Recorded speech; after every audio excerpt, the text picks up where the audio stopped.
Hai, selamat datang kembali di channel Brani Bincang Asuransi bersama saya, Yani.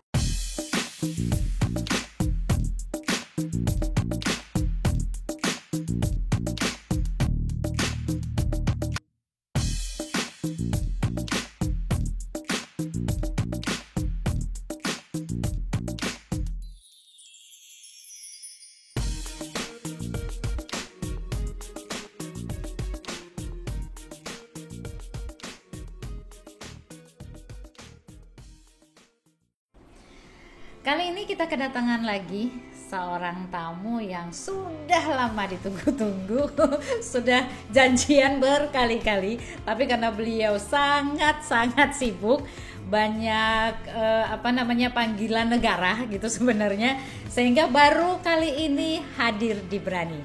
Nah, masih di Rumah Asuransi Indonesia ya, bersama teman-teman yang ada di sana. Ntar kita akan kenalan dulu dengan beliau. Iya, tamu yang kita tunggu beliau adalah Bapak Irfan Raharjo. Mungkin namanya sudah tidak asing, terutama di dunia asuransi. Nah, kita langsung perkenalan ya dengan Pak Irfan. Selamat pagi Pak Irfan. Pagi, senang baik Pak Irfan, baik kan? Senang Sehat. banget Pak Irfan bisa hadir di sini. Teman-teman, saya biasanya manggilnya dengan sebutan Pak IR supaya lebih ringkas dan lebih mudah ya. Jadi, nah kita kenalan dulu. Pak IR boleh ceritain. Sebenarnya kan yang saya kenal dengan baik adalah karena beliau sempat merekrut saya masuk ke kepengurusan Kupasi, Komunitas Penulis Asuransi Indonesia. Jadi saya kenalannya di situ. Benar ya Pak? Ya, Oke. betul. Nah, itu tapi di 2017 ya, 18-17 ya. Nah, kita pingin, tapi saya tahu beliau orang yang sangat dikenal di industri asuransi khususnya gitu ya. Tapi mungkin teman-teman di sana pingin kenalan Pak, boleh diceritain? Pak Irfan sendiri aja yang ceritain ya Pak. Saya dimulai kapan untuk berkarir di asuransi itu hingga tahun ini saya 42 tahun. 42 tahun, jadi 42 tahun itu ya kurang lebih sama dengan umur anak saya pun belum ada ya. Ya 40 tahun Belum ya. ada yang umur anak saya yang 42 tahun. Jadi kalau mau diceritakan, saya awal sekali itu bekerja di asuransi Royal Indrapura. Itu tahun berapa Pak? Itu tahun saya harus mengingat ya, 79 ya. 79 itu di Wisma Kosgoro lantai 3, kemudian saya 4 tahun di sana, kemudian saya pindah ke IBS di gedung yang sama di lantai 6. Terus sampai di sana saya cukup lama sampai di 92. Kemudian saya beralih ke broker asuransi, Ringin Sejahtera Makmur, kemudian juga ke Estika Jasa Tama di Pondok Indah, ini agak sedikit dekat dengan rumah. Sampai lupa dengan apa Ya, aja. sampai setelah itu saya ke Jasindo, Pancoran. Dari sana saya ke mana? Keluar dulu dari industri asuransi. Sempat ya keluar dari Ya, industri. saya diminta oleh kantor Menteri BUMN ke PT Pertani. Oh, Itu jauh sekali dari asuransi PT Pertani. ke PT Pertani itu bidangnya pupuk, benih, beras. 3 tahun di sana saya Jauh sekali betul. ya Pak, dari asuransi terus pindah Ya, ke Pertani. saya stres itu di sana. 3 bulan pertama di sana saya stres karena saya merasa saya terlempar dari industri asuransi. Iya. Tapi akhirnya setelah selesai dari Pertani itu 2005, saya sebetulnya nggak mau kembali ke asuransi. Nggak mau kembali karena saya sudah agak jauh dari pertemanan, dari jaringan dan sebagainya. Jaringan asuransi itu udah nggak ingat betul, lagi ya Pak. tapi kemudian saya diminta ke Bumi Putra sebagai komisaris independen. Ya. Nah, sebentar Pak, kalau waktu komisaris saya udah tahu tuh, udah nyampe tuh waktu komisaris. Ya. Karena tadi mau mulainya saya masih kelas berapa tuh, kelas 2 SMP. Betul. Nah, waktu komisaris saya udah tahu tuh, karena Ya. saya udah mulai di asuransi juga gitu. Ya. Jadi komisaris di Bumi Putra itu tahun 2012 sampai 2013, ya. nggak lama juga. Ya. Kemudian saya ke asuransi Sompo, Japan Insurance itu di Sompo apa komisaris juga. Komisaris juga, oke. Kemudian setelah itu saya ya sejak lama sebetulnya saya dari 2006 itu punya broker asuransi. Buat broker sendiri. Iya, broker asuransi. Bangun bisnis sendiri di asuransi, oke. Terus sejak saya sibuk dengan beberapa kesibukan, diantaranya Sompo Insurance itu, kemudian saya serahkan ke anak saya untuk mengelolanya bersama junior saya yang juga sebagai pendiri dari broker asuransi itu. Kemudian dari sana saya ini lebih banyak sebetulnya setelah itu banyak menulis. Itu dimulai dari 2099 bukan karena berdasarkan pengalaman selama ini, kemudian itu dituangkan banyak di dalam menulis tulisan. Tulisan itu saya mulai itu 99 saya mulai menulis, kemudian ya sampai sekarang.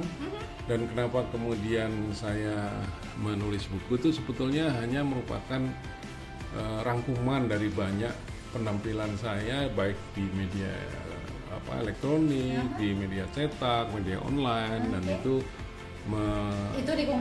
dikumpulkan menjadi buku. Justru saya harus bersyukur di masa pandemi itu menjadi waktu yang sangat baik untuk saya bisa mengumpulkan itu. Lahirlah buku-buku itu.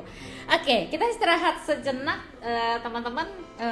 Aku tarik nafas dulu karena panjang sejarahnya, perjalanannya. Kemudian lahirlah nanti buku-buku ya yang kemudian berada sekarang, udah bisa dibaca sekarang di mana-mana gitu ya Pak. Nah, nanti kita akan cerita itu, tapi kita istirahat dulu.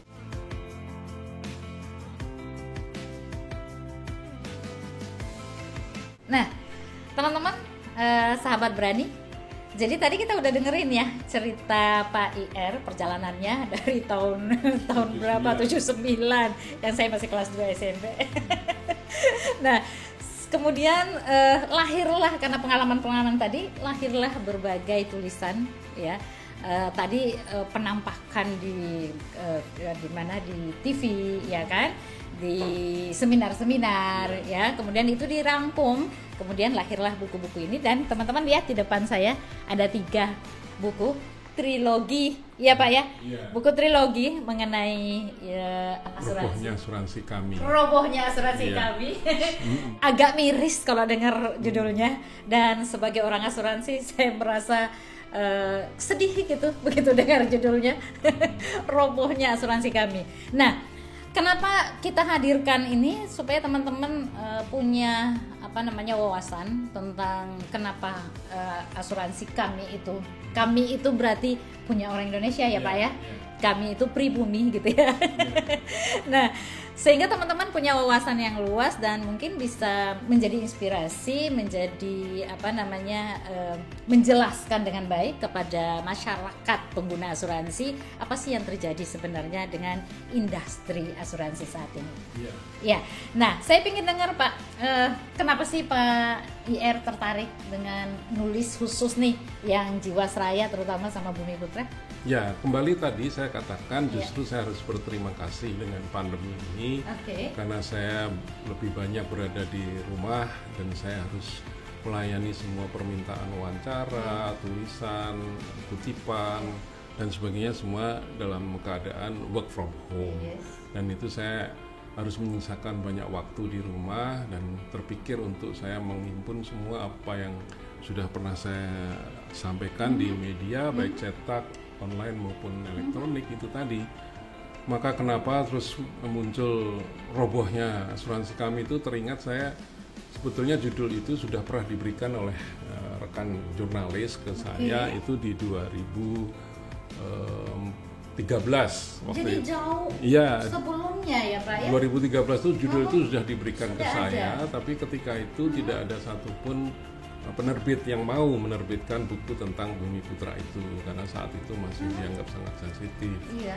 Dan masih berdiri pada saat itu masih oke gitu ya. Iya. Kelihatannya dari luar. Betul. Iya. Tapi sebetulnya udah jauh sebelum itu sudah mengalami masalah. Iya. Maka kemudian saya mulai gunakan judul itu karena pernah diberikan oleh teman saya dan saya merasa berhutang, maka terus saya tulis itu sebagai Robohnya Asuransi Kami yang sebetulnya itu juga diilhami oleh satu novel sastra besar kita yang lahir di tahun 56 novel itu, yaitu oleh A.A. Nafis yang judul asli novel itu adalah Robohnya Surau Kami. Oh, Surau Kami ditulis A.A. Nafis, maka kemudian dengan inspirasi itulah saya tulis Robohnya Asuransi Kami.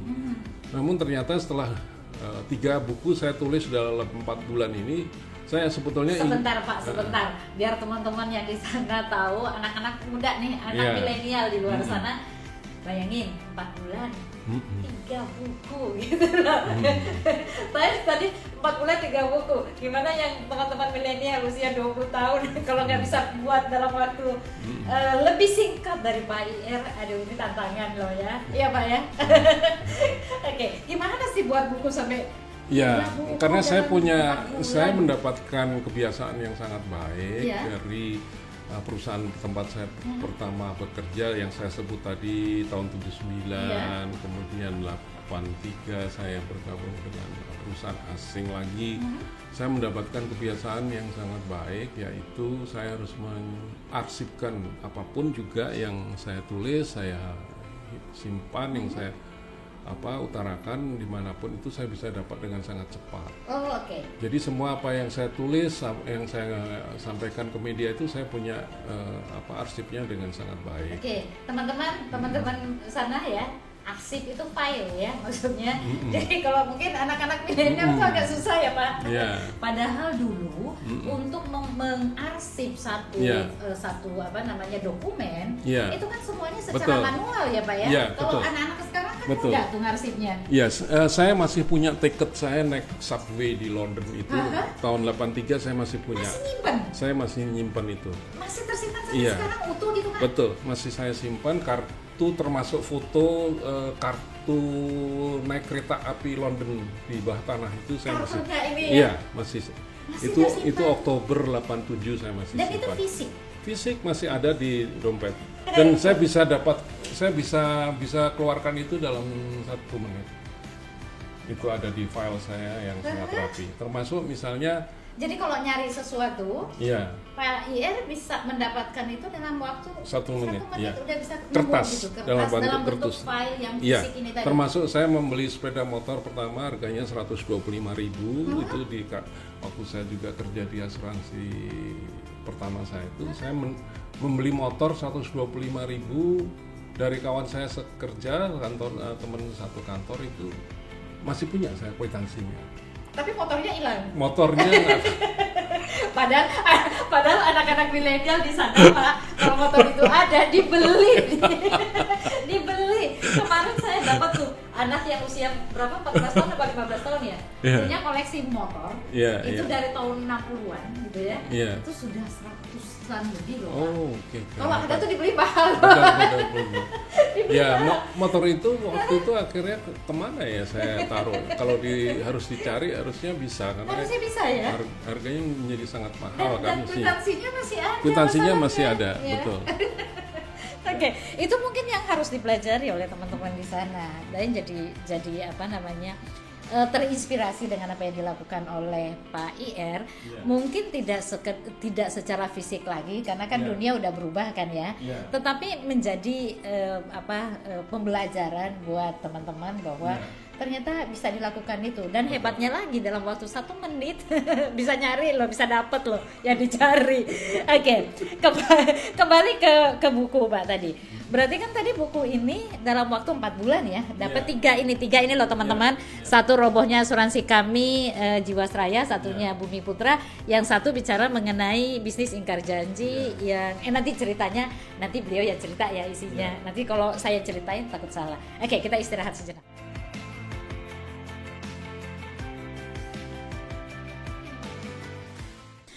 Ini sebenarnya banyak yang nunggu-nunggu di sana. Saya udah ceritain tadi bahwa ada 3 buku. Sudah banyak yang nunggu, Pak. Sebenarnya isi buku itu apa sih?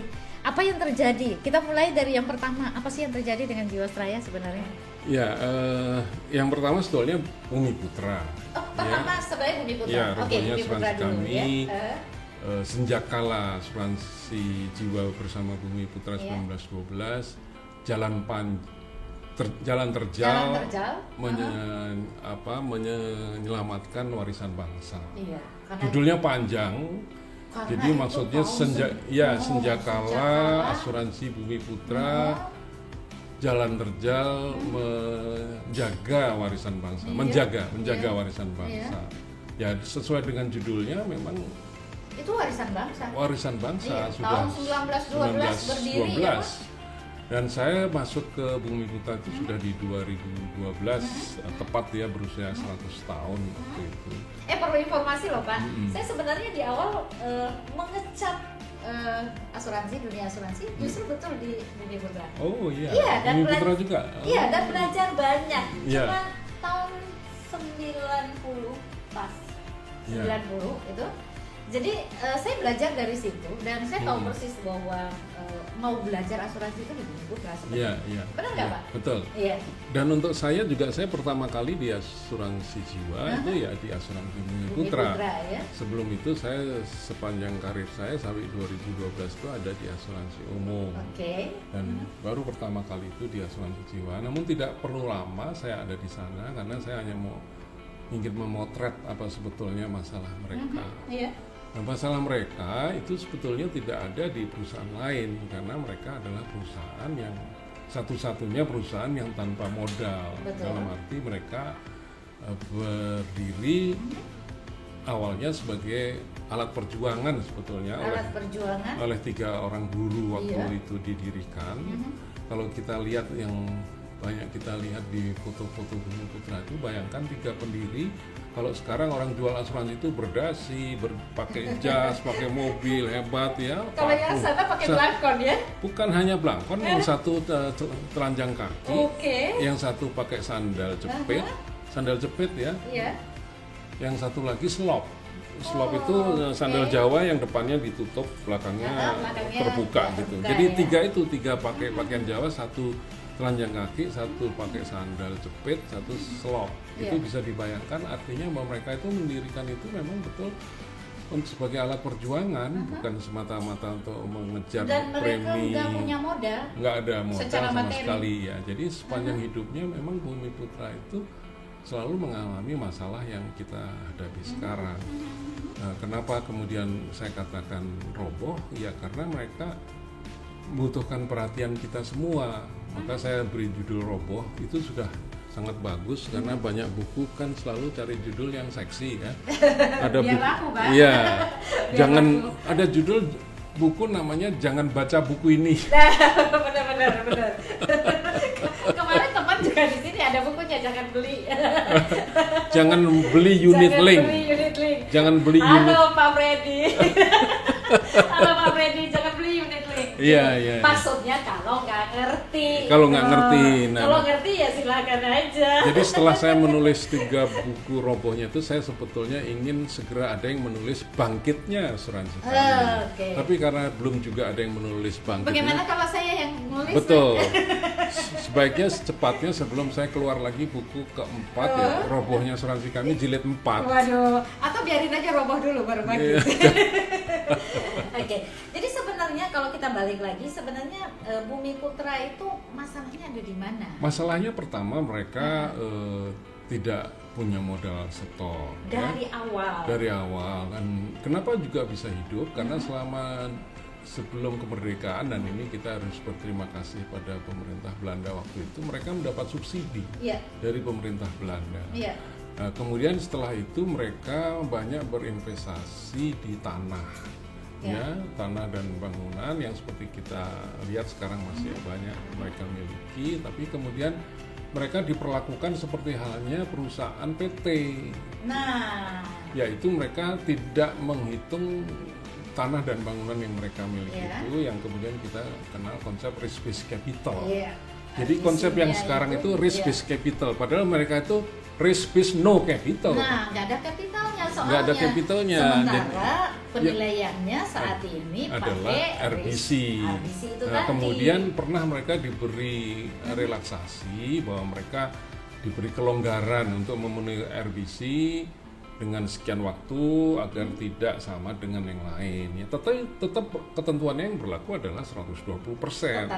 Tetap tidak bisa memenuhi karena mereka kebanyakan asetnya berupa tanah dan bangunan yang ketika zaman dulu mungkin sangat murah. Tapi melalui perjalanan waktu kan kemudian kita mengalami sunering, uang dipotong ya, 1.000 jadi seperak, kita mengalami krisis moneter, dolar sampai 16.000, kita mengalami juga krisis keuangan berikutnya itu mereka jatuh bangun, timbul tenggelam dalam perjalanan bangsa sejauh itu. Tapi 100 tahun hidup loh Pak. Iya. Dengan kondisi itu. Nah, maka kemudian kenapa masalah yang kedua adalah mereka tidak punya aturan yang jelas tentang mutual itu harus dioperasikan seperti apa. Oke. Sebentar Pak. Teman-teman, kita mau ngomongin soal mutual, dijelasin sedikit karena mungkin teman-teman banyak yang nggak ngerti mutual itu apa. Tapi kita istirahat dulu sebentar ya.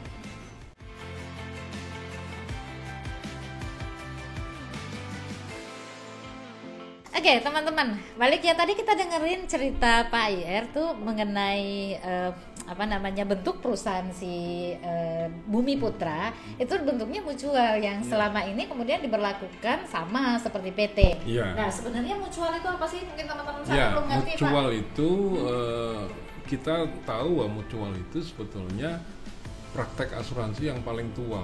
Iya. Ya. Kalau kita sekarang tahunya PT, tapi sebetulnya ketika lahirnya asuransi itu yang dijalankan adalah mutual. Mutual itu artinya gotong royong, usaha bersama yang dimana masing-masing anggota atau pemegang polis itu sekaligus adalah pemilik. Atau anggota yang kita sebut sebagai anggota mutual itu ya. Tapi kita harus ingat bahwa yang selama ini kita kenal dengan Bumi Putra itu kesannya kan BUMN. Iya, betul. Ya, kesannya dia tuh punya negara. Punya gitu negara, kesannya dia itu PT biasa gitu ya. Yang sangat fatal itu adalah menganggap Bumi Putra itu BUMN. Dan itu hampir. Itu hampir semua orang menganggap seperti itu. Kenyataannya dia bukan BUMN, bukan PT, bukan koperasi. Dia benar-benar bukan TBK, pokoknya yang bukan-bukan lah. Bukan, semuanya bukan. Semuanya bukan. Semuanya bukan. Termasuk ya dalam tata kelolanya pun juga bukan yang sebenarnya harus mereka anut seperti PT di mana banyak sekali hal-hal yang seharusnya menjadi praktek tata kelola yang baik itu tidak mereka penuhi karena mereka selalu beralasan belum ada undang-undang yang mengatur tentang mutual itu. Jadi kalau mau katakan singkat, mutual itu ya gotong royong begitu. Dan itu sejak pertama kali asuransi dikenal oleh manusia abad ke-14 itu ya. Itulah prakteknya. Prakteknya seperti itu. Ketika kapal berlayar ke tengah laut kemudian nanti dia tenggelam, nah si pedagang yang menunggu kapal yang tiba di sana tuh ya saweran untuk mengganti kerugian karena kapal tenggelam itu yang mereka kumpul di satu tempat yang namanya warung kopinya Edward Lloyd itu. Nah itu di situ. Makanya kemudian sampai sekarang praktek pasar asuransi terbesar itu ya Lloyd itu kan, Lloyd's of London itu karena mereka itu ya bekerja dengan cara mutual ya saweran, kalau tenggelam ayo kita nyawer ganti gitu, nggak ada motif mencari untung sama sekali. Itu mutual. Nah bahwa kemudian dalam perjalanannya dia bisa hidup itu ya karena mereka masih terus menerima premi. Nah, tapi kalau mereka harus mengatakan kalau harus menanggung rugi, selama ini tidak ada pembagian rugi, itu juga kesalahan mereka karena mereka tidak pernah mengatakan kalau rugi itu harus ditanggung bersama. Gitu. Padahal untung dibagi loh, Pak. Untung dibagi, tapi rugi mereka tidak pernah rugi dibagi. Nggak tahu. Iya. Itu harus dibagi. Seharusnya rugi pun harus dibagi. Jadi mestinya pemegang polis atau masyarakat di sana harusnya memahami bahwa konsep yang dianut oleh mutual itu adalah konsep berbagi, kan berbagi untung dan berbagi rugi. Berat sama dijinjing, ringan sama dijunjung. Berat sama dipikul, ringan sama dijinjing. Ini mulai agak susah nih nyari peribahasanya. Nah selama ini mereka menganggap bahwa Bumi Putra itu BUMN dan mereka sekarang menuntut negara untuk mengganti, padahal seharusnya anggota itu juga lah yang harus menanggung kerugian tadi. Iya, minimal mereka kalau tidak mau menanggung kerugian jangan nebus polis. Jangan nebus polis mestinya. Iya. Supaya perusahaan itu bisa tetap berjalan. Iya, atau kalau mau nebus ya dipotong atau seperti yang ditempuh oleh Jiwasraya sekarang. Misalnya kalau mau nebus ya dipotong, di haircut, di korting lah. Ya paling bagus ya jangan nebus kalau itu betul-betul merasa diri sebagai anggota. Tapi pemahaman itu kan tidak sampai kepada pemegang tidak polis. Sampai karena selama ini mereka menampilkan diri seperti halnya BUMN, selalu menggunakan tokoh-tokoh masyarakat sebagai perwakilan anggota yang merupakan wadah tertinggi, organ tertingginya. Mereka gunakan tokoh bekas ini, mantan ini, mantan itu. Sampai mantan menteri, mantan bupati, guru besar, mantan gubernur dan guru sebagainya. Besar dari universitas negeri. Iya, seolah-olah BUMN, tapi itu kan hanya seolah-olah gitu. Jadi di PHP aja namanya. PHP. Nah kalau PHP tuh mereka tahu ya teman-teman. PHP itu tahu ya. Oke, itu sebenarnya cerita itu ada di dalam buku ini. Apa yang diceritain Pak Ayer tadi ada dalam buku ini. Jadi kalau teman-teman pingin tahu lebih jauh dan lebih detail, di situ ada ya Pak ya. Semua sampai keputusannya apa, modelnya dan seterusnya itu dijelaskan secara detail di dalam buku itu. Oke, kita lanjutkan lagi. Pingin tahu lagi lebih jauh tentang Bumi Putra tadi udah, tinggal dibaca. Nah, sekarang kita pingin dengar dari Pak Ayer Jiwasraya gimana Pak?